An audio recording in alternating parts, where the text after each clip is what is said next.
ચાલો નમસ્કાર વિદ્યાર્થી મિત્રો, આપણે ધોરણ 11 ની અંદર એસપીસીસી વિષયમાં આપણે પહેલું ચેપ્ટર માહિતી સંચાર એના વિશે આપણે અભ્યાસ કરતા હતા. એમાં આપણે માહિતી સંચારની પ્રક્રિયા લાસ્ટ લેક્ચરમાં જોયું. હવે છે માહિતી સંચારની પદ્ધતિ. તો કે માહિતી આપણે કહેતા કે માહિતી સંચારની જુદી જુદી પદ્ધતિઓ છે. તો કે માહિતી સંચારની પદ્ધતિઓ વિશે આપણે અભ્યાસ કરવાનો છે. તો કે માહિતી સંચારની પ્રક્રિયામાં જે માધ્યમ જે સાધન છે એનું વિશેષ મહત્વ છે કે વિવિધ પ્રકારના માહિતી સંચાર માટે એને અનુરૂપ તમારે પદ્ધતિનો ઉપયોગ કરવો પડે, માધ્યમનો ઉપયોગ કરવો પડે. તમે કયા પ્રકારનો માહિતી સંચાર કરવા માંગો છો એ મુજબ તમારા માહિતીનું માધ્યમ એની પદ્ધતિનો ઉપયોગ કરવામાં આવે છે. જ્યારે બે વ્યક્તિ વચ્ચે માહિતી સંચાર થતો હોય તેની પદ્ધતિ અલગ રહેશે.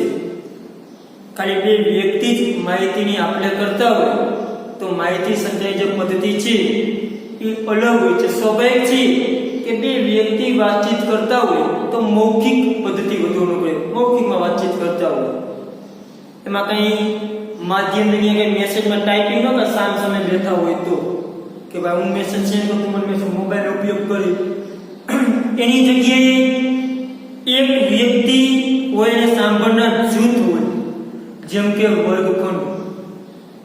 તો આના માટે પણ માહિતી સંચારની જે પ્રક્રિયા જે પદ્ધતિ આપણે કહે કે ભાઈ અલગ રહેતી હોય છે. વર્ગખંડમાં શિક્ષક એક હોય છે પણ સાંભળનાર આખું જૂથ હોય છે. તો એ માહિતી સંચાર કઈ રીતે કરી જેને કે પદ્ધતિ એ ઉલટી હોય છે. અહીંયા આપણને ખબર હોય કે અહીંયા માહિતી સંચાર કઈ રીતે કરવો, તો કે કઈ રીતે સામેની વ્યક્તિને સમજ આપવી, જાજુ જુદે તો કઈ રીતે રજૂઆત કરવી, એ પણ પદ્ધતિ કેવી હોય છે અલગ હોય છે. શિક્ષક દ્વારા તમને ખબર જે તમને ભણવામાં આવતા હોય કે તમે સાંભળનાર જાજુ તો આખા જૂથ છો, રજૂઆત કરનાર એક જ વ્યક્તિ છે. તો તમને કઈ રીતે માહિતી લેખિત માધ્યમ ઉપયોગ કરે, બધાના બુક બેઠીને દાખલો ગણવા આવે ને પણ બોર્ડ ઉપર દાખલો ગણાવી લખી અને સમજાવી દે તમે લખે. તો કે આ કેવી પદ્ધતિ એટલે કે ખાલી એક વ્યક્તિને કહેવાનું હોય તો એને એ રીતે સમજાવતા હોય છે. એને મૌખિક રીતે પણ તમે સમજાવી શકો, ખાલી એના બુકમાં દાખલો કે તમે સમજાવી શકો છો. તે આનાથી વિરુદ્ધ માની કે જૂથ હોય અને વ્યક્તિ વચ્ચે હોય એટલે કે બોલનાર જૂથ અને સાંભળનાર એક વ્યક્તિ જેમ કે પ્રેસ કોન્ફરન્સ. તો આવા સંદર્ભમાં પ્રક્રિયા અને પદ્ધતિ બદલે આપણે જોતા પ્રેસ કોન્ફરન્સ જોતા હોય કે પ્રેસ કોન્ફરન્સ શું હોય, બોલનાર જૂથ હોય એટલે સાંભળનાર એક જ વ્યક્તિ જવાબ આપતું હોય. એક નેતા એમાંથી કેટલાક પૂછતા હોય કે આ નથી કે તમે રોડ નથી કરતા, આ નથી કરતા, ઘણા બધા પ્રશ્નો આવતા હોય. સામે આખું જૂથ છે અને સાંભળે ખાલી એક જ વ્યક્તિ, આખા જૂથ અને વ્યક્તિ વચ્ચે ઉલટું થયું કે અમે કેવાળા જૂથ છે, સમૂહ છે, સાંભળવાનો એક જ વ્યક્તિ છે જેમ કે પ્રેસ કોન્ફરન્સમાં. તો કે અહીંયા પણ તો કે માહિતી સંચારની પદ્ધતિ બદલતી હોય. ત્યાર પછી જૂથ વચ્ચે માહિતી સંચાર જૂથ હોય, જૂથ વચ્ચે જેને કહેવાય કે વિમર્શ થતો હોય, જૂથ વચ્ચે જેને કહેવાય કે પ્રક્રિયા થતી હોય. તો આવા સંજોગોમાં પણ તો કે માહિતી સંચારની પ્રક્રિયા બદલતી. જેમ કે વર્ગખંડ, આવા સંજોગોમાં માહિતીની પ્રક્રિયા, સાધન, માધ્યમની પસંદગી, નિયુક્તિ એક પ્રકારની રહેશે. જ્યારે બોલનાર સાંભળનાર સામ સામે ન હોય તો પણ કોઈ પ્રચાર માધ્યમ દ્વારા થયેલ હોય છે.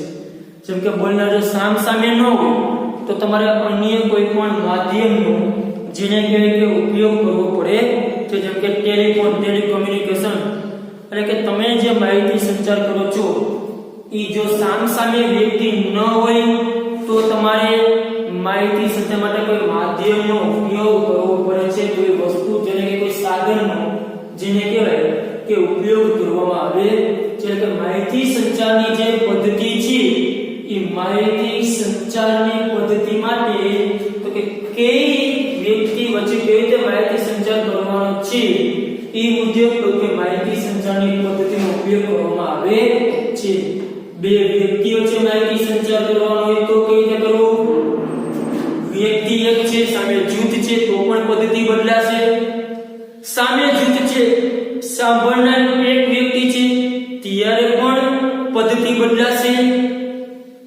અને સાંભળનાર બંને બાજુ જૂથ છે, બરાબર. વર્ગખંડમાં બે પાર્ટ પાડીને આપણે કોઈ ગેમ રમતા હોય જૂથ પાડીને, તો ત્યારે પણ માહિતી સંચારની પદ્ધતિ બદલાશે. અને એવો પણ સંજોગ છે કે જે માહિતી સંચાર કરવાનો છે બંને વ્યક્તિ સામે ન હોય, બરાબર છે. તો આવા સંજોગોને તમે જેને કે ટેલિફોન કોઈ માધ્યમનો ઉપયોગ કરી પણ માહિતી સંચાર કરવામાં આવતો હોય છે, ટેલિકમ્યુનિકેશન માધ્યમનો ઉપયોગ કરી એના માધ્યમ દ્વારા સ્થળના અંતરને નકારી અને જેમ સામે એ રીતે માહિતી સંચાર આજના દિવસમાં પણ શક્ય બની ગયો છે. અત્યારે આપણે જોઈ છે કે કદાચ બંને વ્યક્તિ સામે ન હોય તો વિડિયો કોલ કરીને પણ એમ મને કે સામે એકબીજા હાવભાવ પણ જોઈ શકે, ફેસ ટુ ફેસ વાતચીત કરી શકે છે. એટલે કે ટેલિફોનના માધ્યમથી કદાચ બંને વ્યક્તિ સામે ન હોય તો પણ લાઈવ જેને કે માહિતીની આપલે થઈ શકે છે. એકબીજા લાઈવ જેને કે માહિતીનો ઉપયોગ કરી શકે છે. એટલે કે માહિતી સંચારની જે જુદી જુદી પદ્ધતિ છે એ પદ્ધતિ માહિતીની આપલે ઉપર આધાર રાખે છે. કયા પ્રકારની માહિતીની આપલે છે, કઈ રીતે માહિતી, જેમ કે આમે આખું જૂથ છે, વ્યક્તિ એક છે તો એના માટે પદ્ધતિ બદલશે. સામે જૂથ છે, એક વ્યક્તિ છે તો પદ્ધતિ કંઈક અલગ હશે. બે જૂથ હશે, પદ્ધતિ કંઈક અલગ હશે, માધ્યમ અલગ હશે, રજૂઆત કરવાની જેને કંઈક ટોન પણ અલગ હશે. આ છે સામે વ્યક્તિ કોણ છે એ પણ મહત્વનું છે. સામે કઈ વ્યક્તિ છે એ પણ જેને કે માહિતી સંચારની પદ્ધતિમાં જેને કે ભાગ ભજવે છે. એટલે કે દરેક બાબતની જેને કે હવે જોવું પડે છે. એટલે કે માહિતી સંચારની અંદર તો કે જે પદ્ધતિની વાત કરીએ જુદી જુદી 6 પદ્ધતિ છે. પેલું છે મૌખિક માહિતી સંચાર, ત્યાર પછી લેખિત માહિતી સંચાર, ત્યાર પછી દ્રશ્ય માહિતી સંચાર, શ્રાવ્ય માહિતી સંચાર, દ્રશ્ય શ્રાવ્ય માહિતી સંચાર અને છેલ્લું છે મૌન માહિતી સંચાર. તો કે મૌખિક માહિતી સંચાર એટલે કેવું, તો કે જે માહિતી સંચાર બોલીને કરવામાં આવતો હોય ને એને મૌખિક માહિતી સંચાર કહેવામાં આવે છે. મૌખિક માહિતી સંચારની પદ્ધતિ કહેવાય છે. તો કે આમાં માહિતીને અનુરૂપ ભાષા દ્વારા બોલીને રજૂઆત કરવામાં આવશે. એટલે કેવો માહિતી સંચાર, મૌખિક માહિતી સંચાર. આ પદ્ધતિમાં બોલનારનો અવાજ ઊંચો અને સ્પષ્ટ સમજાય તેવો હોવો જોઈએ. તો કે મૌખિક ને કેવું છે, તો કે જે માહિતી સંચાર બોલીને કરવામાં છે, માહિતીને અનુરૂપ જેને કે બોલીને માહિતી સંચાર કરવામાં આવતો હોય કે આવા માહિતી સંચારને મૌખિક માહિતી સંચાર કહેવામાં આવે છે. ઉદાહરણ તરીકે વાતચીત કરવી, આપણે જે વાતચીત કરતા હોય તે, ત્યાર પછી વાર્તાલાપ, પછી સંવાદ, આપણે જોતા હોય કે બે વ્યક્તિ વચ્ચે સંવાદ થતો હોય, ભાષણ, નેતા દ્વારા કોઈ ભાષણ આપવામાં આવતું હોય, પછી જૂથ ચર્ચા. તો કે આ મૌખિક માહિતી સંચાર છે. વાતચીત કરતા હોય, વાર્તાલાપ કરતો હોય, આ સિવાય તો કે સંવાદ કરતા હોય, ભાષણ, કોઈ વક્તા દ્વારા કોઈ ભાષણ આપવા બરાબર જૂથ છે પણ ભાષણ આપે કે તો કે બોલીને આપવામાં આવતું હોય તો કે ભાષણ છે. ત્યાર પછી જૂથ ચર્ચા થતી હોય, સામે જૂથ બેસી અને ચર્ચા કરવામાં આવતી હોય તો કે આ જે ઉદાહરણ છે એ તો કે મૌખિક માહિતી સંચારના ઉદાહરણ છે. તો કે તમને MCQ હતો તો એક વાક્યમાં પ્રશ્ન કર્યો કે મૌખિક માહિતી સંચારના ઉદાહરણ દર્શાવો, તો તમારા 4-5 ઉદાહરણ દર્શાવો કે મૌખિક. તો કે મૌખિક માહિતી કેવો માહિતી સંચાર, જે માહિતી સંચાર બોલીને કરવામાં આવે છે એને મૌખિક માહિતી સંચાર કહેવામાં આવે છે. ત્યાર પછી બીજી છે લેખિત માહિતી સંચાર. તો કે લેખિત માહિતી સંચાર એટલે કે જેમાં માહિતીના ભાષા કે શબ્દોનો ઉપયોગ કરીને યોગ્ય રીતે લખાણ દ્વારા મોકલવામાં આવે એને કેવી માહિતી સંચાર કહેવાય, લેખિત માહિતી સંચારની પદ્ધતિ કહેવામાં આવે છે. તો કે લેખિત માહિતી સંચાર એટલે તો કે જે માહિતી સંચારના તો કે લખીને માહિતી મોકલવામાં આવતી હોય. શું કહીને માહિતી મોકલવામાં આવે? તો કે જે માહિતી સંચારમાં માહિતી લખીને મોકલવામાં આવે એને કેવો માહિતી સંચાર કહેવાય? લેખિત માહિતી સંચારની પદ્ધતિ કહેવામાં આવે છે. અને શબ્દોની યોગ્ય પસંદગી મહત્વનો ભાગ ભજવે છે. તમે માહિતી લખીને મોકલો છો, પણ જે માહિતી તમે લખીને મોકલો છો એમાં શબ્દો ખૂબ જ મહત્વ છે ભાઈ. એવા શબ્દો ન લખો કે જે દ્વિઅર્થી નીકળતા હોય. એટલે કે શબ્દો વ્યવસ્થિત, શૈલી વ્યવસ્થિત હોવી જોઈએ. એટલે કે લેખિત માહિતી સંચારની પદ્ધતિ એટલે કેવી પદ્ધતિ? તો કે જે માહિતી મોકલો તમે લખીને માહિતી મોકલતા હોય એવી માહિતીને કેવી કહેવાય? લેખિત માહિતી સંચારની પદ્ધતિ. દાખલા તરીકે ઉદાહરણ તરીકે સાહિત્ય. તો કે આપણે જે સાહિત્ય આવ્યું હોય આપણે ઘરે એ સાહિત્ય લખેલું છે એમાંથી આપણે શું કરી છે? માહિતી પ્રાપ્ત કરી છે. ત્યાર પછી પુસ્તક. તો કે જુદા જુદા જે પુસ્તકો તમારા ભણવાના લગતા પુસ્તકો, વાર્તાના પુસ્તકો, કોઈ વ્યક્તિના વિશેના પુસ્તકો. તો કે પુસ્તકોમાં કોઈ પુસ્તક બોલતું નથી. પુસ્તક તમે વાંચી માહિતી લખેલું છે, લખી છે, આમાં જોઈ લખેલું છે, તો માહિતી મેળવી કે જે કે આપણે માહિતી એટલે પુસ્તક કેવું કહેવાય? લેખિત માં લખીને તમને માહિતી મળી છે. કોઈ વ્યક્તિએ બુક છાપી તો આપણે વાંચી આપણમાંથી માહિતી મેળવી. ત્યાર પછી હસ્તપ્રત એટલે કે કોઈ તમને લખીને કંઈ મોકલેલું હોય તે. પછી ઈમેલ,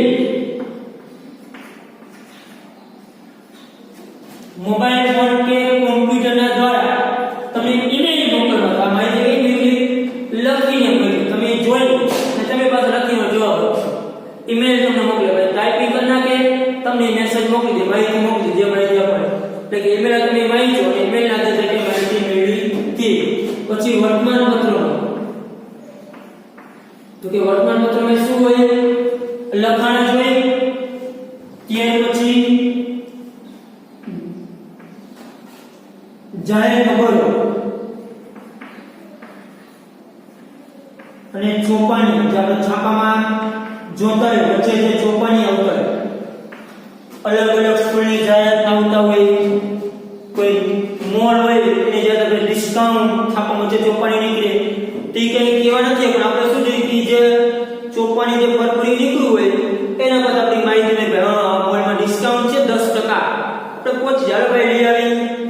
પછી સામે કોઈ જાહેર ખબરો જે બોર્ડ મળે વડે, તો કે બોર્ડ ને બોલે છે કે ના એ લેખિતમાં અહીંયા લખી નાખ્યું કે ભાઈ આટલું ડિસ્કાઉન્ટ જે કે હોય તો 2 BHK ફ્લેટ બરાબર છે, ડાઉન પેમેન્ટ આટલું ભરણ સરળ હપ્તેથી નો EMI. આ એને જાહેર કરી એ આપણે જાહેર કરી જે બોર્ડ છે, જે જાહેર ખબર છે, જે હોર્ડિંગ છે એ વાંચીને આપણે માહિતી પ્રાપ્ત કરી. તો કે આ કેવી છે? લેખિત માહિતી સંચારના માધ્યમ. સાહિત્ય, પુસ્તક આ બધું લખાણ છે. હસ્તપ્રત હાથેથી લખાણ કર્યું હોય, ઈમેલ મોકલ્યું હોય, વર્તમાનપત્રો, જાહેર ખબરો, ચોપાની, આ બધા લેખિત માહિતી સંચારના ઉદાહરણ છે. લેખિત માહિતી સંચારની પદ્ધતિ. ત્યાર પછી દ્રશ્ય. દ્રશ્ય એટલે કેવું? તો કે શબ્દો વગર, બોલ્યા વગર માહિતી સંચાર થાય જેને તો કે દ્રશ્ય માહિતી સંચાર. જેના ઉદાહરણ કહેવાય પ્રતીક. કોઈ પણ પ્રતીકો, ચિહ્નો. ત્યાર પછી ચિત્રો, આલેખો,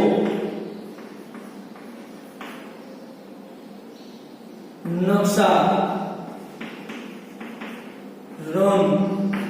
આ બધા કેવા છે?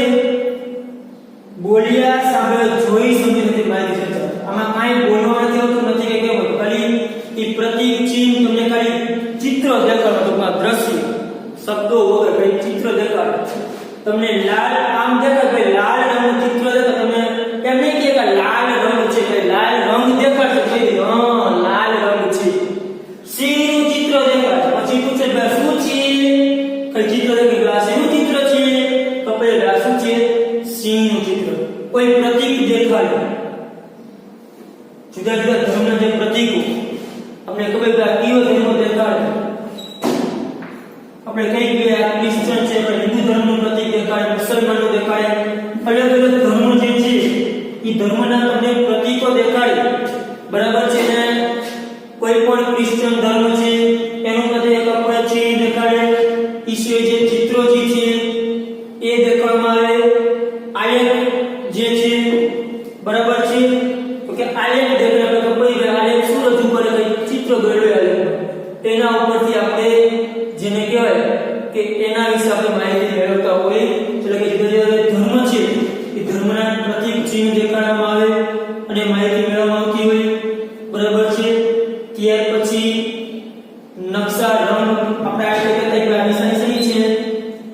x બાર શું દર્શાવે કે મધ્યમ કઈ ખબર કે આ નિશાની સહી છે ચિહ્ન કે મધ્યમનું ચિહ્ન છે આપણે એના પરથી ખબર પડી ગઈ કે આ મધ્યમ દર્શાવે છે તો કે જેમ ધર્મ જે અલગ અલગ છે હિન્દુ મુસ્લિમ ક્રિશ્ચન તો કે ધર્મના જે ચિહ્ન છે અલગ અલગ ધર્મના દરેક એ ધર્મના ચિહ્ન એટલે તો આપણે ખબર પડે કે આ વ્યક્તિ આ ધર્મમાં આ જે આ ધર્મનું ચિહ્ન છે એટલે કે આપણે ખબર પડે કે આ ધર્મનું જેને કે સ્મારક છે કે મંદિર છે કે જે કંઈ છે એ આપણે ચિહ્ન ઉપરથી અમુક ખબર પડી જતી હોય છે પ્રતીક ઉપરથી પણ આપણે ખબર પડી જતી હોય છે ત્યાર પછી તો કે રંગ દર્શાવે નકશો દર્શાવે ભારતનો નકશો દેખાયો હોય ખબર ભારતનો નકશો છે અલગ અલગ દેશના નકશા દેખાય પણ આપણે ખબર પડે ખાલી કઈ કી નહીં ખાલી નકશો દેખાય આપણે ખબર પડી કે આનો તો કે નકશો દેખાડવામાં આવે છે પછી જે રંગ છે કે ભાઈ તમને ખાલી કે આ રંગ શું છે કેવો રંગ છે તો ખબર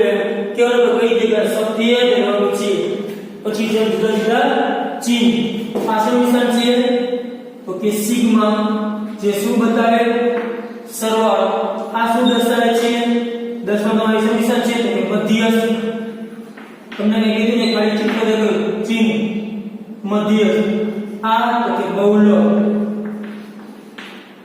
તો કે ચિહ્ન દેખાય તમને માહિતી સંચારની પદ્ધતિ ચિહ્ન દેખાય તો કે માહિતી આપવામાં આવે જે નિશાન ખાલી ચિત્રો બતાવે એના પર તમને માહિતી મળી ગઈ છે ત્યાર પછી શ્રાવ્ય તો કે જેમાં ભાષા શબ્દ એટલે કે અવાજ દ્વારા બોલવાના સાંભળના સામે ન હોય તો પણ માહિતી સંચારની પદ્ધતિ એટલે કે શ્રાવ્ય તો કે અવાજ દ્વારા બોલવાના સાંભળના સામે ન હોય તો એ ચાલશે ખાલી અવાજ દ્વારા જેને કહેવાય કે ભાષા શબ્દનો જે ઉપયોગ છે એના દ્વારા માહિતી સંચાર થતો હોય દાખલા તરીકે રેડિયો બોલે આપણે સાંભળ્યું ટેલિફોન આમાં સામસામેની જરૂર નથી પણ બોલે થાય સીડી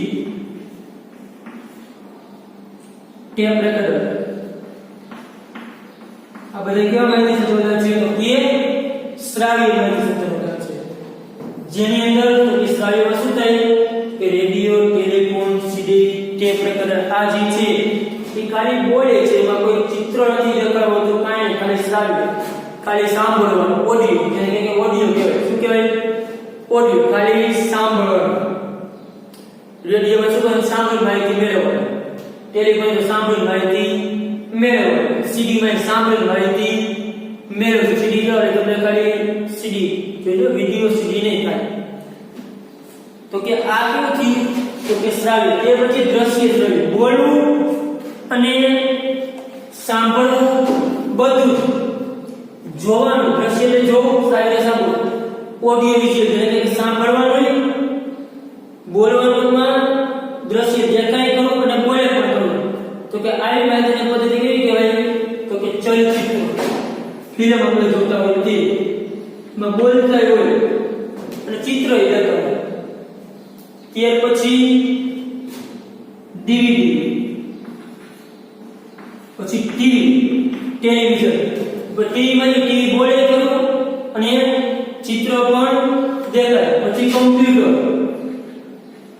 આપણે તો કોમ્પ્યુટરમાં શું થાય સંભળાય કરું આપણે એટલે ટૂંકમાં સાંભળે ટીવી બોલે છે સાંભળી છે અને આપણે ચિત્ર દેખાય તો ત્યાં દ્રશ્ય છે આ ત્રણ દ્રશ્ય છે ખાલી દેખાય બોલશે ને સાંભળવા મળશે સારી એટલે શું સંભળાય છે ખાલી માત્ર સાંભળવાનું એમાં તમને કે ચિત્ર દેખાશે ને દ્રશ્ય છે શું ગઈ સાંભળવાનું પ્લસ તમને ચિત્ર દેખાય ફિલ્મ ટીવી કોમ્પ્યુટર સેવદા છે દ્રશ્ય છે તમને ગઈ દેખાય છે તમે સાંભળતા હશો અને તમને દેખાતું પણ હશે ત્યાર પછી છેલ્લું છે મૌન છે શબ્દો વગર કેવું શબ્દો વગર કાંઈ બોલવામાં ન આવે કાંઈ સાંભળવાનું નહીં કાંઈ નહીં મૌન રહી અને માહિતી સંચાર કરે આપણે જોતા હોય ખાલી મૌન રહી માહિતી સંચાર કરે અમુક એની સ્ટાઇલ ઉપર ખાલી વિચારો કે ભાઈ શું કહેવા માંગે છે કાંઈ બોલશે નહીં ખાલી હાવભાવ રહે તો કે શેનો નિશાન છે બેસ્ટ ઓફ લ તો એ ખાલી બીજું ખાલી શું એટલું ખાલી સિગ્નલ એટલે કે બોલશે નહીં ગેમ રમતે ખાલી કહી દે ઓકે બેસ્ટ ઓફ લક તો કે આ જે નિશાન છે આપણે અલગ અલગ, તો કે મૌન રહીને જ માહિતી છતાંય અમુક ફેસ આમ મોઢું ચડાવી દીધું, આપણે મોઢું ચડી ગયું છે, મોઢું જેવું આમ કહી દેતા આનું મૂળ નથી. મોઢા પર આપણે હાવભાવ એના આપણે જોતા કે અમુક માહિતી આપણા હાવભાવ આપણા હાથ હલન ચલન આપણે પામતા હોય, તો કે હાવભાવ પરથી પણ આપણે ઘણું બધું સમજી શકતા હોય છે. તો કે આ શું છે? તો કે મૌન માહિતી સંચાર કરે છે. એમાં કાંઈ બોલવાનું નહીં, કાંઈ સાંભળવાનું કાંઈ નહીં, ખાલી હાવભાવ, ખાલી બોલ્યા વગર ખાલી શાંતિથી ઊભું રહેવાનું. કઈ તમારા જે હાવભાવ છે એ તમારું રજૂઆત છે, તમે શું કહેવા માંગો છો તે. આગળ તો સહમતી દેખાડને ઘણી બધી અસહમતિ પણ હોય છે. શાબ્દિક વચ્ચે વપરાતી થોડી ક્ષણ માટે ચૂપ દીકી ધ્યાન ખેંચનારી કે બહાર મૂકવાનું છે.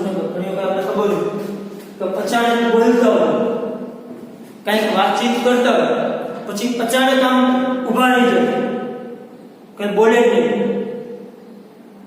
એટલે એના કારણે કંઈક ભાર મૂકતો હોય, એકદમ આમ ચૂપ થઈ જાય, કંઈ બોલે નહીં, તો કપડે કે કેવા માંગે છે, બધે શાંત થઈ જાય.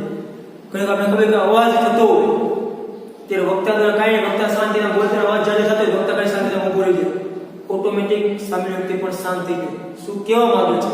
અવાજ નહીં. અહીંયા કંઈ કીધું છે કે ભાઈ અવાજ નહીં, પોતે જે એકદમ આમ શાંત થઈ જાય તો એના કારણે પણ સામે એવો રિસ્પોન્સ મળી જાય છે.